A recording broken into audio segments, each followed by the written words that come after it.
Bonsoir à tous, très heureuse de vous retrouver en ce début de semaine. Voici les grands titres de l'actualité de ce lundi 24 novembre. L'heure des bilans après la clôture de la COP30 à Belém au Brésil. 10 ans après l'accord de Paris, les observateurs s'accordent à dire que c'est un rendez-vous en demi-teinte, pointant du doigt l'absence de mention sur l'urgence de sortie des énergies fossiles. Nous serons avec Isabelle Béraud-Amadei et Céline Caron pour évoquer avec elle le bilan côté monégasque et les engagements pris ou renouvelés. Environnement encore avec cette initiative qui s'inscrit dans le temps à Monaco et qui se déroule jusqu'au 30 novembre. Nous vous dévoilerons dans ce journal le programme de la Semaine européenne de réduction des déchets avec un focus mis sur les équipements électriques et électroniques. Nous évoquerons ensuite avec notre invitée Lucille Pétavin le coût de la virilité. C'est le postulat de son ouvrage dans lequel elle se pose cette question. Combien économiserait-on si les hommes se comportaient comme des femmes? Elle donne ce soir une conférence à Monaco à l'invitation du Zonta Club. Et puis nous reviendrons sur la défaite de la Roca Team hier face à Bourg-en-Bresse. Les basketteurs monégasques ont laissé filer en toute fin de rencontre un match qu'ils avaient pourtant en main. Mais pour débuter cette édition, donc, ce retour sur la COP30 qui s'est achevée en fin de semaine dernière à Belém, au Brésil. Une conférence cruciale, 10 ans après l'accord de Paris, marquée à la fois par des avancées et par des déceptions. La COP30 aura en effet permis de renforcer la mobilisation autour de l'adaptation au changement climatique, avec des États qui se sont engagés à tripler les financements d'ici 2035. Mais dans le même temps, cette grande réunion internationale sera passée à côté de la prise d'un engagement ferme sur les énergies fossiles, faute de consensus. Monaco a bien sûr participé à cette COP30. Je vous propose d'écouter le ministre des Relations extérieures et de la coopération sur ce bilan mitigé. D'abord, il faut rappeler le contexte. La Convention sur les changements climatiques a été adoptée en 1992. À cette époque-là, les experts misaient sur un réchauffement de 5 degrés à la fin du siècle, en 2100. Actuellement, les scientifiques nous disent que ce sera un réchauffement qui est évalué à peu près 2,5-2,6 degrés d'ici la fin du siècle. Donc c'est quand même moitié moins. Donc je dirais jusque-là, c'est déjà assez positif, même si on est bien en dessous des engagements qui ont été pris, notamment lors de l'accord de Paris. Alors, quel bilan de cette COP ? C'est un bilan, je dirais, assez mitigé. Donc, depuis 10 ans, depuis l'accord de Paris, on discute sur l'architecture globale de l'action climatique. Et cette COP à Belém avait véritablement pour but une mise en œuvre. On l'a d'ailleurs appelée la COP de la mise en œuvre, qui était de passer un petit peu des discussions aux engagements. Alors, les engagements, on en a obtenu certains, non sans mal. Il est vrai que des pays sont arrivés avec des ambitions plus élevées. On a clairement vu une opposition à l'abandon des énergies fossiles. Et là, je crois que c'est une véritable déception, en tout cas en ce qui concerne la principauté. En revanche, il y a des aspects positifs. On a acté un triplement des aides, des financements aux pays qui ont besoin véritablement d'une adaptation au changement climatique. Et puis, on a aussi adopté un certain nombre d'indicateurs qui permettent à chacun de pouvoir évaluer quelle est justement cette adaptation au changement climatique. Avant, chaque pays le faisait un petit peu seul. Maintenant, on va disposer d'outils unifiés qui permettront de cibler les pays qui nécessitent un soutien plus intense au niveau donc de leur adaptation. La principauté qui a pris des engagements en matière d'émissions de gaz à effet de serre, quels sont-ils et que fait-on pour les tenir? Les explications du ministre de l'Équipement, de l'Environnement et de l'Urbanisme, Céline Caron. Les engagements de la principauté, je le rappelle, moins 55% à horizon 2030. Mais surtout cette année, à la COP30, il a fallu confirmer des engagements intermédiaires entre 2030 et la neutralité carbone de 2050. Et nos engagements sont de moins 67,6% à horizon 2035. Quels sont aujourd'hui nos résultats sur le rapport d'inventaire, le dernier, qui correspond aux données de 2023, puisque nous avons toujours 2 années de décalage. Nous avons atteint à peu près moins 41, un peu plus de moins 41% de réduction de gaz à effet de serre par rapport à l'année de référence qui est 1990. Concrètement, vous le savez, nos 3 leviers, nos 3 domaines de prédilection pour réduire nos gaz à effet de serre sont les 3 domaines qui sont générateurs de gaz à effet de serre, et je le rappelle, l'énergie des bâtiments, donc tout le secteur du bâtiment dans lequel nous agissons, le secteur de la mobilité et le secteur des déchets, du traitement de nos déchets. Alors sur le bâtiment, nous avons souvent parlé des boucles thalassothermiques, et donc effectivement un de nos domaines aujourd'hui d'action est celui de l'accélération du déploiement des boucles, puisqu'ils nous permettent de réduire à travers ce dispositif qui est vertueux, de réduire à peu près, de gagner 6% de réduction de gaz à effet de serre dans ce domaine-là, donc c'est assez significatif. Donc vous connaissez la boucle du Larvoto, nous avons déjà la boucle de la Condamine qui est en train de s'étendre, et bientôt la boucle de la Costa qui nous permettra de décarboner une partie des bâtiments un peu plus haut sur le territoire de la Principauté, dans le quartier de Monte-Carlo. Ensuite, sur la mobilité, vous connaissez donc l'ensemble de notre parc de bus qui est aujourd'hui complètement électrique, donc décarboné. Nous avons un gros déploiement des bornes de recharge, mais pourquoi ? Parce qu'elle nous permet de transiter notre parc de véhicules roulants de l'énergie thermique vers l'énergie électrique. Et donc aujourd'hui, nous allons continuer d'intensifier et de soutenir cette politique publique. Et puis sur le traitement de nos déchets, nous avons le tri des plastiques qui est un point important. Donc nous sommes assez bons élèves sur le tri à la source. Nous menons toujours des actions pour réduire le plastique à usage unique. Et il faudra prochainement continuer ces efforts pour enlever toute source de tri, de plastique dans nos poubelles avant leur traitement définitif. Parce que le plastique est effectivement générateur et émetteur de gaz à effet de serre. Dossier sur le bilan de la COP30 réalisé par Fabien Bonilla. Et sachez que la COP31 se déroulera à Antalya, en Turquie, en novembre 2026. La mobilisation en faveur de l'environnement à Monaco passe aussi par la Semaine européenne de réduction des déchets. Ce matin, une conférence de sensibilisation s'est tenue au Stade Louis II avec un focus sur les déchets électriques et électroniques, un enjeu qui ne cesse de prendre de l'ampleur. Le reportage de Christinda Petit-Ommel et Arnaud Imbert. Lancée il y a quelques jours, la Semaine européenne de réduction des déchets se tiendra jusqu'au 30 novembre et de nombreuses initiatives se tiennent actuellement en principauté à cette occasion. Cette année, l'accent est mis sur les appareils électriques et électroniques dont la présence dans les foyers a bondi de près de 80% depuis 2010. On voit avec l'époque actuelle qu'il y a de plus en plus d'objets connectés, tout est connecté, tout comporte de l'électronique. Je prends des exemples, la cigarette électronique que l'on voit un peu partout, c'est assez difficile à traiter. La SMA est en contrat avec des prestataires qui sont spécialisés chacun dans leur filière et qui nous garantissent un exutoire, comme on dit dans le métier, qui va pouvoir garantir, à partir du moment où la SMA va collecter ce déchet, jusqu'au traitement final. Donc on aura le suivi de tout le parcours que va faire ce déchet. Au stade de Louis II, porteurs de projets et associations et spécialistes ont présenté leurs actions, allonger la durée de vie des appareils, encourager la réparation, mieux organiser la collecte. Des initiatives destinées à répondre à un enjeu désormais majeur pour l'Europe et à former surtout la jeunesse. Les jeunes, si on les cueille maintenant sur leur précaution à l'environnement, ça va durer toute leur vie. Et du coup, on s'assure que pendant de nombreuses années, ils vont prendre soin de cette planète. Ça va peut-être donner des vocations à certains. Et puis, pour moi, c'est un sujet incontournable aujourd'hui. Ça paraît un des b.a.-ba, comme on apprend à faire des additions, on apprend à prendre soin de la planète. C'est vrai que les jeunes sont aussi confrontés à beaucoup de nouvelles très terrifiante en fait et tout l'axe de cette semaine et des actions qui ont été proposées, c'est de la légèreté, c'est du plaisir à faire les choses de façon vertueuse.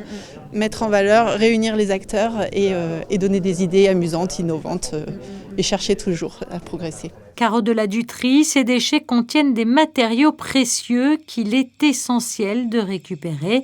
Une bonne gestion des déchets permet ainsi de limiter l'impact environnemental tout en valorisant des ressources indispensables à de nombreux secteurs. Son livre a fait parler. L'historienne Lucille Pétavin est l'auteure du Coût de la virilité, dans lequel elle met des données chiffrées précises sur un sujet rarement quantifié, l'impact économique et social des comportements violents et risqués et très majoritairement masculins dans notre société. Combien cela coûte-t-il réellement en termes de justice, sécurité, santé, réparation? Lucille Pétavin donne une conférence à Monaco ce soir à l'invitation du Zonta Club et elle est notre invitée. Bonsoir. Bonsoir. Qu'est-ce qui vous a motivé à écrire Le coût de la virilité ? Eh bien, je me suis rendu compte que quand on regarde les statistiques de la violence, non seulement les violences qui sont faites aux femmes, mais de tous les types de violences, il y a une surreprésentation des hommes. Et que cela a des coûts en termes financiers et humains pour la société, pour les citoyens et les citoyennes, et que tant qu'on ne regardera pas ces coûts et les véritables origines de la violence, c'est-à-dire le fait qu'elle soit commise dans l'immense majorité des cas par des hommes, et qu'on comprenne pourquoi les hommes se comportent de cette façon, eh bien, on ne coupera pas le robinet des violences. Mais y a-t-il eu un événement déclencheur ou un constat personnel qui vous a lancé dans cette enquête, qui n'était pas a priori évidente et spontanément qui venait à l'esprit? Alors moi, je suis féministe, ça fait très longtemps que je travaille sur la différence entre les hommes et les femmes dans la société, par mon parcours universitaire, professionnel, associatif. Et en étudiant la violence des hommes, je me suis rendu compte que, par exemple, en France, la population carcérale masculine représente 96,3% du total. Donc, on a des prisons qui sont remplies d'hommes, des ministères de la Justice et de l'Intérieur qui fonctionnent en grande majorité pour les hommes. Et je crois que c'est ces chiffres absolument choquants qui ont été à la base de mon travail d'estimation du coût de la virilité. Mais alors, comment avez-vous très concrètement procédé pour compiler, analyser toutes ces données et donner un coût chiffré ? Alors, je me suis basée sur des statistiques officielles qui sont publiées chaque année par les ministères de la Justice et de l'Intérieur et qui indiquent qu'en France, 83% des mises en cause par la justice sont des hommes, que 90% des personnes condamnées par la justice sont des hommes et que les hommes sont surreprésentés dans tous les types d'infractions et notamment les plus graves. Par exemple, 86% des auteurs d'homicides, 97% des auteurs de violences sexuelles, 99% des auteurs de viols, 91% des auteurs de cambriolage, etc., etc. Et ce que j'ai calculé, ce n'est pas le coût des hommes, c'est le coût de la virilité, c'est-à-dire ce qu'un État économiserait si les hommes se comportaient comme les femmes, c'est-à-dire s'ils commettaient aussi peu de délits qu'elles. Et effectivement, il y a des coûts directs pour l'État en termes de frais de justice, de forces de l'ordre, de services de santé, et puis des coûts indirects qui sont supportés par la société, puisqu'il y a des pertes de productivité, des destructions de richesses, des souffrances aussi physiques, psychologiques pour les victimes. Et donc tout cela, ce sont les conséquences d'une éducation que nous donnons aux hommes et qui les pousse à se comporter en tant que dominants à travers cette valeur de virilité. Oui, et puis alors là, vous avez parlé effectivement d'actes notamment qui sont commis par des adultes, mais cela vaut aussi un peu plus jeune, dans l'adolescence, à l'école, les actes de violence aussi sont majoritairement le fait des garçons. Oui, effectivement, ça commence très tôt et on a des chiffres au collège qui indiquent que déjà 90% des élèves punis sont des garçons et 96% des élèves punis pour violence sur autrui sont aussi des garçons. Ce qu'on peut s'apercevoir avec ces chiffres, c'est que finalement, il y a un continuum, une acculturation à cette domination des garçons tout au long de leur vie. Est-ce qu'il y a d'ores et déjà des solutions concrètes qui ont été évoquées et qui vous semblent les plus efficaces pour réduire l'impact de cette virilité toxique sur la société? Alors dans un spectre effectivement très large, qui va de l'éducation à la politique publique. Tout à fait. Quand je parle d'éducation, ça se joue à toutes les strates de la société. Ça commence dans la famille, mais il y a aussi la culture, il y a aussi l'école, etc. En France, peut-être un des résultats les plus probants suite à la publication de mon travail, c'est la sécurité routière qui a enfin fait des campagnes en indiquant que non, ce n'était pas simplement une question d'alcool ou de vitesse au volant qui provoquait des accidents, mais que les personnes qui conduisent en état d'ébriété ou qui dépassent les limitations de vitesse sont les hommes. Lucille Pétavin, ce sera ma dernière question, mais elle sera peut-être révélatrice. Quelles ont été les réactions les plus fortes, positives ou négatives, que vous ayez reçues après la publication du livre ? Alors, elles ont été globalement très positives. Après, c'est vrai qu'il peut y avoir un certain nombre de résistances, et notamment de la part des hommes, parce que quand on parle de virilité, on parle des valeurs qui constituent l'ego masculin, et c'est parfois dur de se remettre en question. Mais avec cette approche statistique et chiffrée, on parle à tous. On parle aussi notamment aux hommes qui sont habitués à être plus à l'aise avec les chiffres, mais on parle aussi aux décideurs. Et si on veut convaincre les citoyens, les citoyennes et les politiques d'agir, l'argument financier n'enlève en rien la question de l'éthique, mais effectivement permet de prendre conscience un peu plus des conséquences de cette culture de la virilité et la nécessité et l'urgence d'agir sur cette question. Merci Lucille Pétavin d'avoir été notre invitée ce soir à l'occasion de votre venue à Monaco pour donner cette conférence et proposer cette mise en lumière d'un phénomène de société peut-être pas toujours très connu, le coût de la virilité. Merci. Merci. Ouvrons le chapitre sportif de ce journal. En basket, 4 jours après une victoire sur le parquet de l'Asvel en Euroleague, la Roca Team retrouvait le championnat de Betclic Elite avec la réception de Bourg-en-Bresse hier soir à Gaston-Médecin. Un match fou que Monaco a laissé filer dans les dernières secondes. Score final 91-89.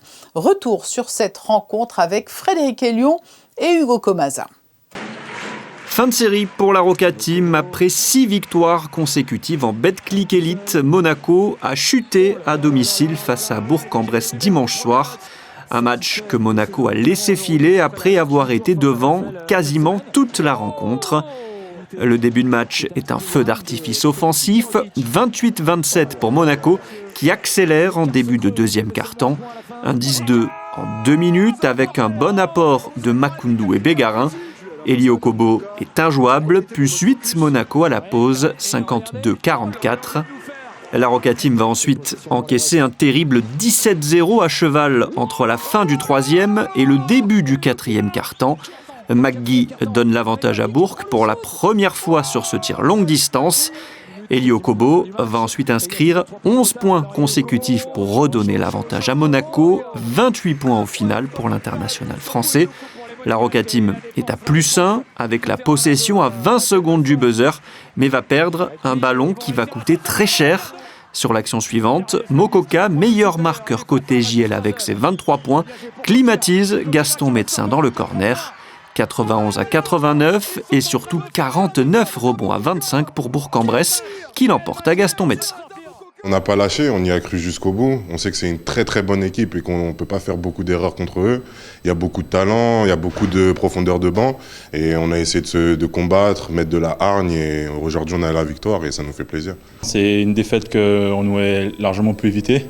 Franchement, pendant tout le match, je pensais qu'on était en maîtrise et que c'était un match qu'on devait gagner, même si à certains moments on s'est fait des frayeurs, mais en réfléchissant un peu et en prenant un peu de recul, on n'a jamais su vraiment faire un break. À chaque fois qu'on est repassé devant ou qu'on a mis un écart, ils sont vite revenus. Donc je pense qu'on a eu ce qu'on méritait, on a un peu trop joué avec le feu et aujourd'hui on s'est brûlé.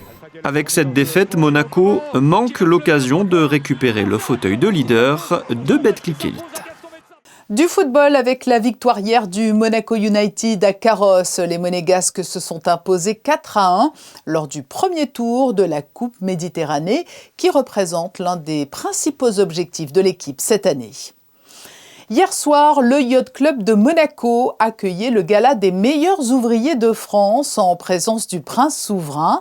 200 convives ont partagé un cocktail et un dîner préparé par 8 chefs meilleurs ouvriers de France. L'occasion de sceller un partenariat entre le lycée Régnier III et les meilleurs apprentis de France. Jean-Pierre Cazu, responsable pour les Alpes-Maritimes du concours, est revenu au micro de Gaëtan Lebrun et Thomas Deus sur cette collaboration. Donc cette année, le lycée Régnier III a décidé de se lancer dans le concours des meilleurs apprentis de France sous la houlette de M. Jean-Philippe Vinci. Et donc on a déjà rencontré les enseignants, on a rencontré déjà pas mal de monde. Et donc dans tous les métiers de la cuisine, les métiers de la restauration et de l'hôtellerie, plus les métiers techniques de l'électricité, des sanitaires, des choses comme ça. Donc beaucoup de jeunes apprentis vont concourir cette année pour cette 41e édition du concours d'un des meilleurs apprentis de France. En fait, au départ, ils ne savent pas vraiment à quoi ça va leur servir, mais ça va être un point extrêmement important dans leur CV, puisqu'en fait, quand ils auront affaire à un prochain employeur, l'employeur il choisira plutôt un meilleur apprenti de France plutôt que quelqu'un qui n'a pas concouru, tout simplement parce qu'ils se sont donnés dans un challenge énorme pour sortir en titre que le meilleur d'eux-mêmes, et donc ça, c'est un grand point positif en fait pour leur prochain employeur. Des liens étroits unissent Monaco à l'Irlande et la bibliothèque irlandaise Princesse Grace offre l'opportunité à des auteurs ou académiciens 2 fois par an de venir en résidence dans ses locaux et de bénéficier ainsi d'un accès privilégié aux nombreux ouvrages qu'elle possède. Pour ce mois de novembre, il s'agit du professeur Christopher Morash, enseignant à la prestigieuse faculté Trinity College de Dublin. Une opportunité pour lui de travailler sur son prochain livre. Nous l'écoutons.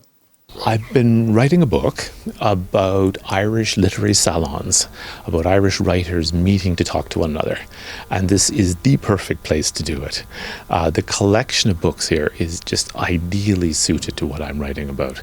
There are books here, first editions of books by people like W.B. Yeats, Lady Gregory, Sean O'Casey, just all the writers I want are in the room here around me, and it's incredibly inspiring.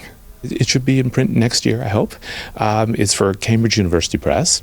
And what I'm interested in is when we read works of literature, quite often before the writing started, there was a conversation. And those conversations are like the lost part of the literature. They're like the part of the iceberg that's underwater. So I'm trying to recover those conversations. And a lot of times people wrote letters to one another, they kept diaries, they wrote memoirs, they'd say, I met with Yeats last night and he said this, and then you find that trace of that in the work of literature. So that's what I'm trying to do.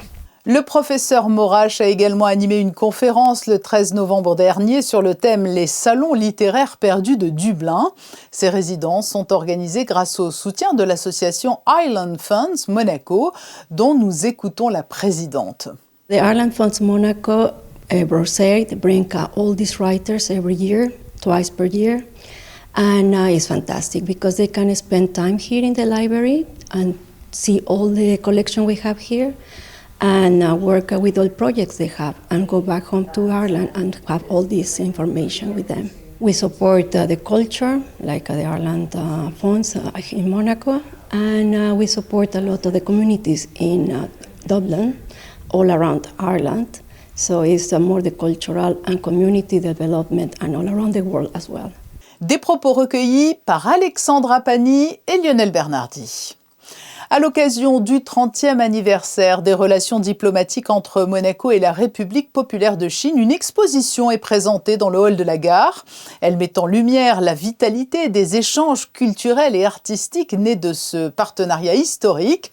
Depuis 1994, Monaco et la Chine tissent des liens fondés sur la confiance et un dialogue toujours plus riche, comme le souligne Marie-Pascale Boisson, ambassadeur de Monaco en Chine.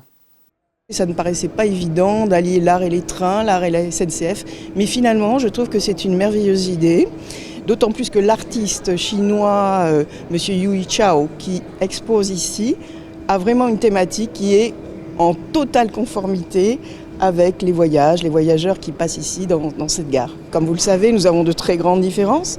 l'éloignement géographique, le système socio-économique, également nos traditions culturelles, historiques. Et malgré cela, il s'est construit au fil du temps, au fil de ces 30 ans, dans des domaines d'intérêt commun, l'économie, le sport, l'environnement, très important désormais pour les autorités chinoises, et la culture, des liens d'amitié qui sont de plus en plus renforcés selon les années. Mais cette année, effectivement, nous avons eu beaucoup d'événements, des concerts, des expositions des deux côtés, que ce soit en Chine ou ici à Monaco. Marie-Pascale Boisson, ambassadeur de Monaco en Chine, était interviewée par Christine Tomel et Jean-Alexandre Dordet. Le Monte-Carlo Jazz Festival bat son plein. Parmi les nombreux artistes à monter sur scène cette année, le groupe Deluxe, qui s'était déjà produit à Monaco pour la fête de la musique en 2017. Ce groupe français d'électropop a de nouveau électrisé le public samedi soir. Ils ont présenté notamment leur nouvel album qu'ont particulièrement apprécié Fabien Bonilla et Alfonso Chula, qui enregistraient l'émission musicale Backstage, dont voici un extrait avec 2 membres du groupe qui présentent le nouvel album joué en grande partie sur scène et le titre « Ça fait plaisir ».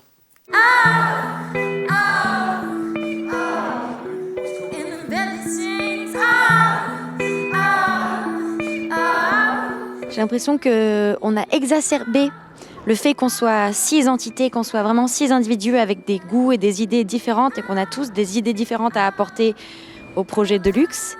Et on se fait de plus en plus confiance d'album en album. Il y a un concerto de classique, du coup, qui n'est pas une fugue. Qui n'en est pas une. Fugue. Il y a un morceau qui ressemble un peu à Rage Against the Machine, très rock. Oui, Where the fuck is Jason. Voilà, exactement, que j'adore. Et il y a de la variété très dansante. Il y a de la musique cubaine, il y a de la musique brésilienne, il y a des cuivres, enfin le sax, bravo quoi, le saxo il est fantastique. Je pense que plus on grandit, plus on assume ces différentes facettes, on est une boule à facettes et on assume chaque facette, même si elles sont parfois très opposées.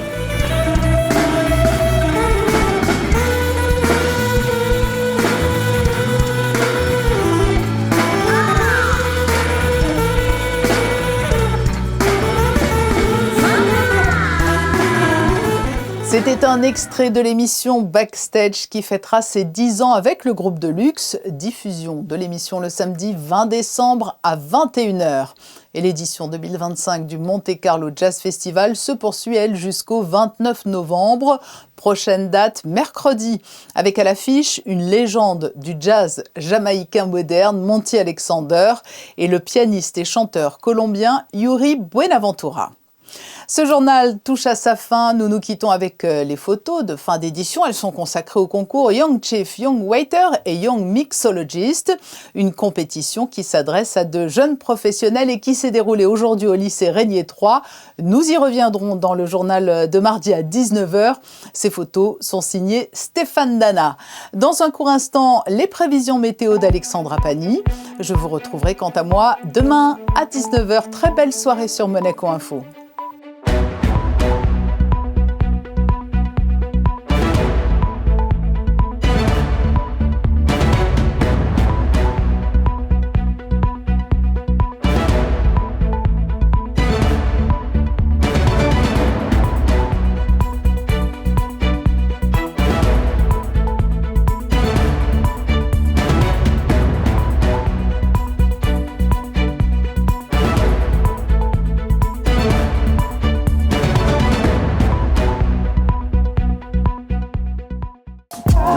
Retrouvez la météo avec Maya Bay, le restaurant référence thaï japonais de Monaco. Bonsoir à tous, la météo de ce mardi 25 novembre sera clémente, un ciel couvert d'un léger voile dans la matinée, mais le soleil s'affirmera dans l'après-midi. Une légère brise soufflera tout au long de la journée. Le thermomètre affichera 9 degrés le matin et grimpera jusqu'à 14 degrés dans l'après-midi. Nous souhaiterons une excellente fête aux Catherine et je vous rappelle que le 25 novembre est la journée internationale pour l'élimination de la violence à l'égard des femmes. C'était la météo avec Maya Bay, le restaurant référence thaï japonais de Monaco.